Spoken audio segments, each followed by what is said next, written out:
Okay, that's what we came up with.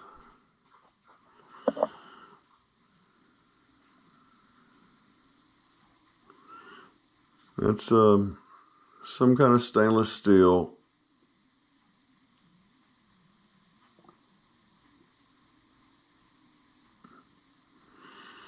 Just cut that off on the Harbor Freight bandsaw. So, we'll talk more about this.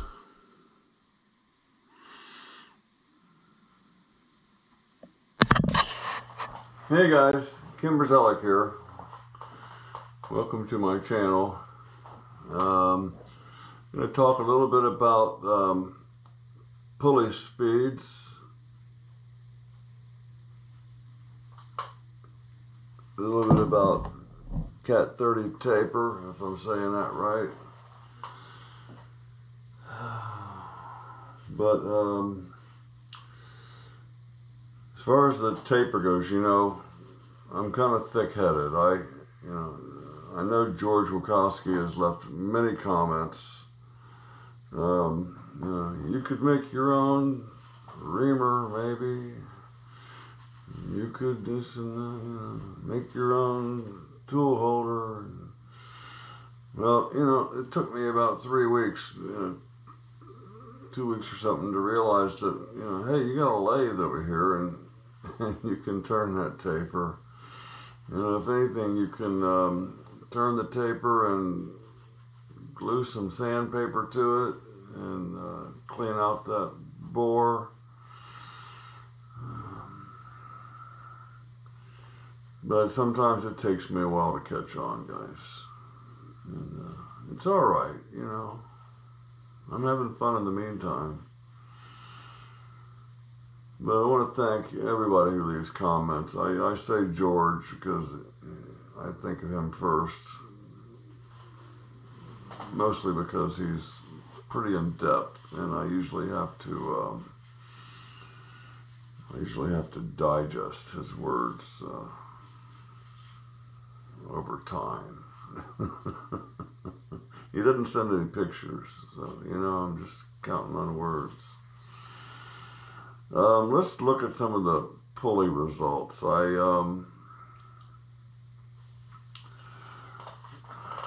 It turned out to be a real pain in the ass to, at the end it wasn't. When I was going,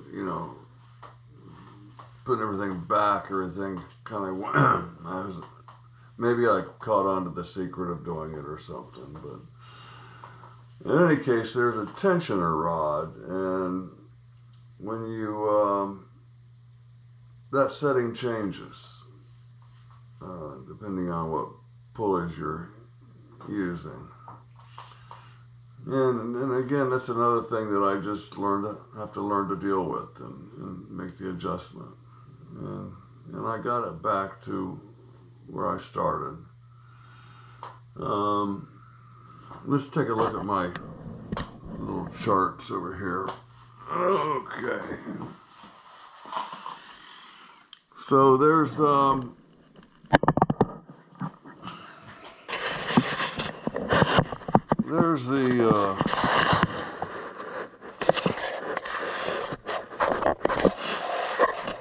chart that is on the machine, the tag.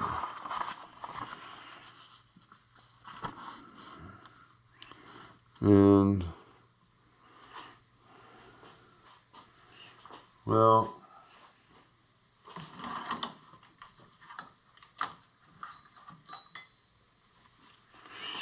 up here you have motor pulley. There's 1, 2, 3, 4. Now, that pulley there is directly above the spindle.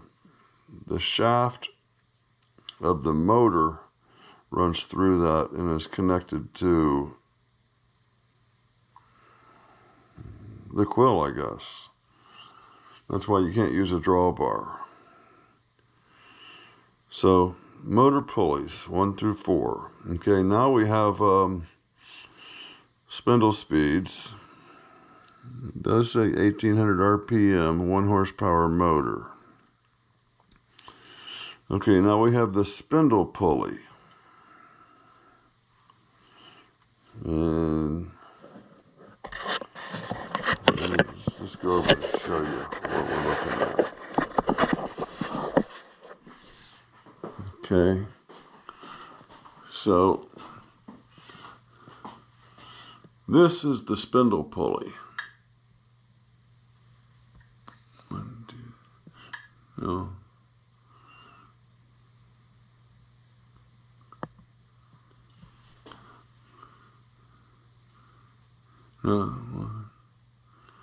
Hell, now I got myself confused. One, two.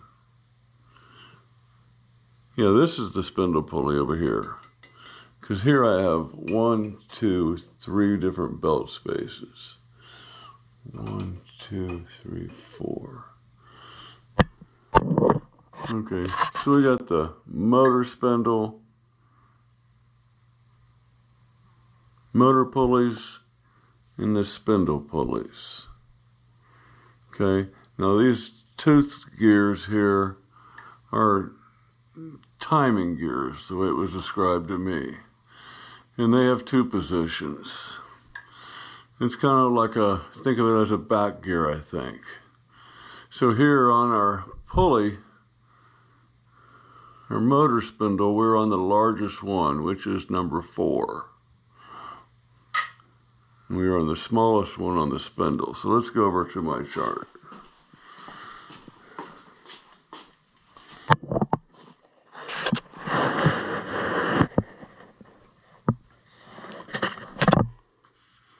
So I'm on the largest timing pulley.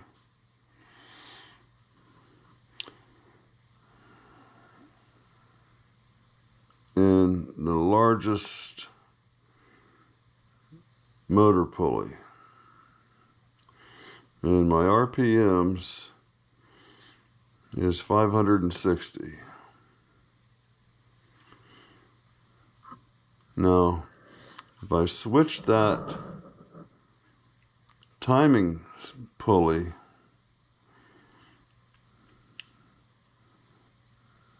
I'm still on the large motor pulley. If I change the spindle pulley, which is the small step, I'm getting 890. And the advertised is 3750. So I moved the belts all the way to the other end of the spectrum to motor pulley 1. Okay.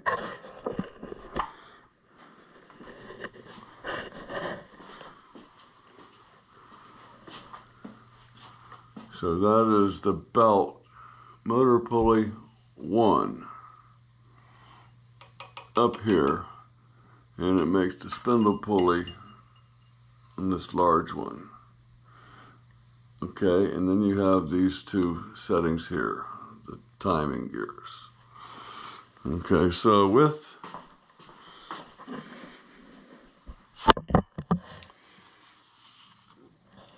the motor pulley being on number 1, the smallest one, and the large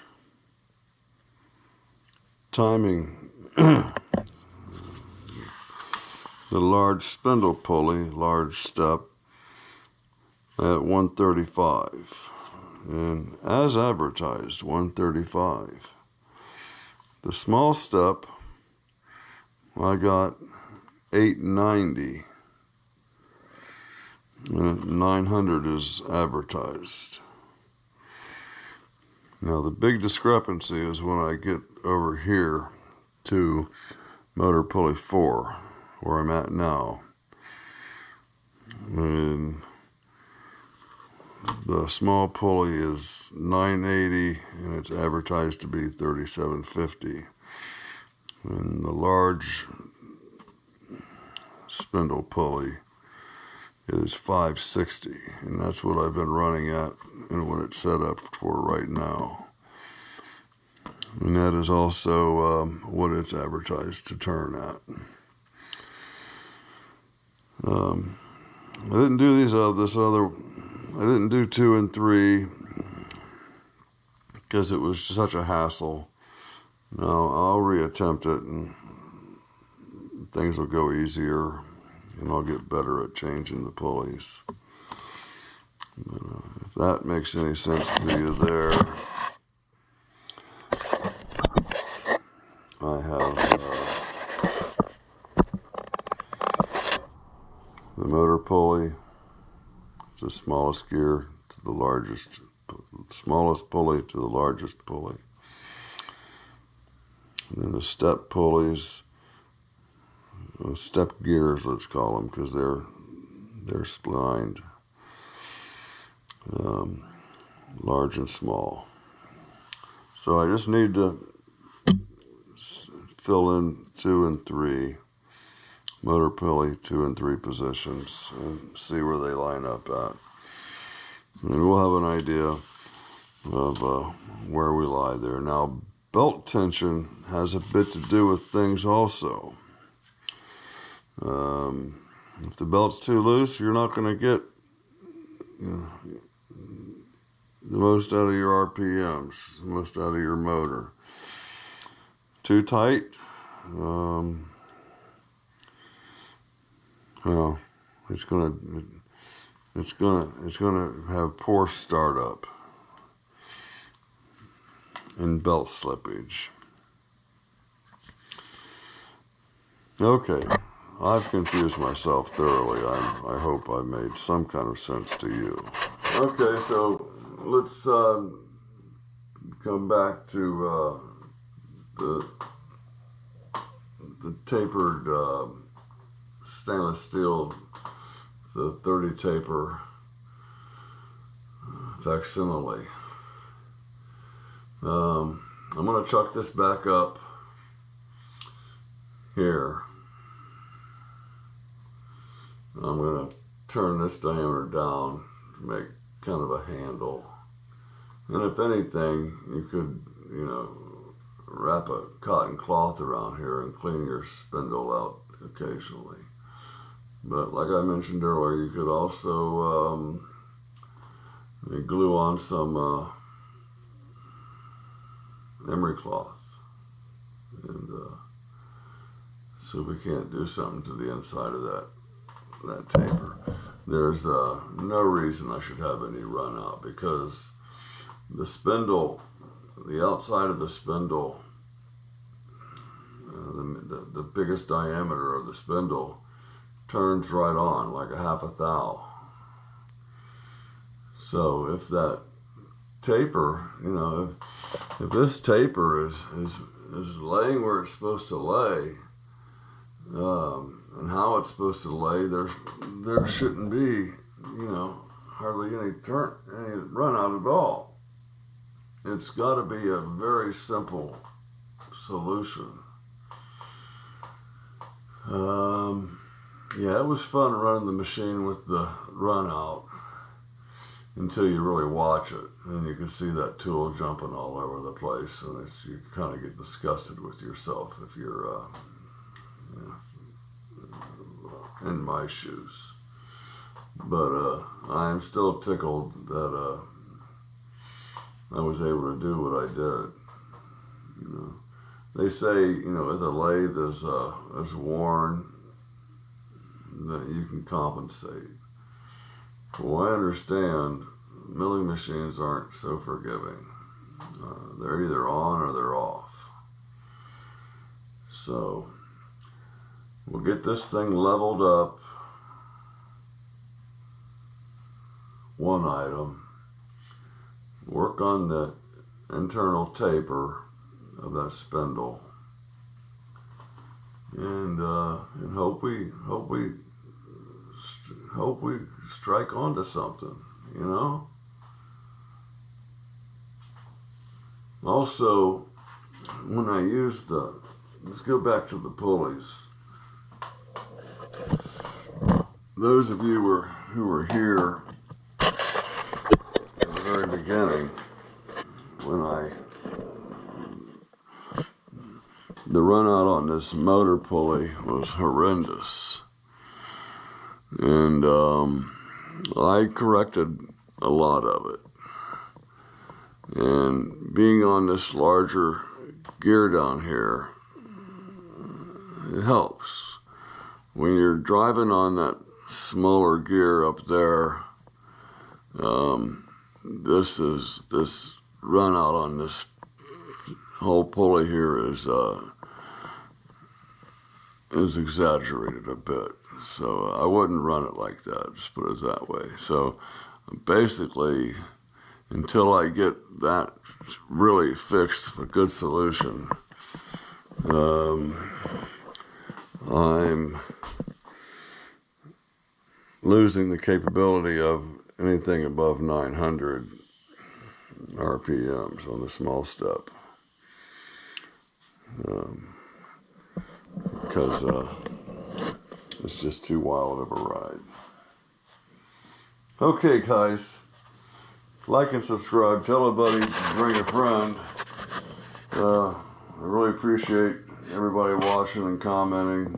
And if you're watching and not subscribed, it doesn't cost anything. And I'm not going to call you in the middle of the night and tell you shit. So yeah, hit the subscribe button. You know, if you don't ring the bell, you won't get notifications when I upload a video. And for some, that might have been a problem, because sometimes I'll upload 7 videos on a weekend. Not too often anymore. But you can subscribe and not hit the notifications button, and you won't get those alerts. You'll just be subscribed to my channel. And it would really please me. Alright, guys. Have a good one. It was good running the lathe tonight. Alrighty.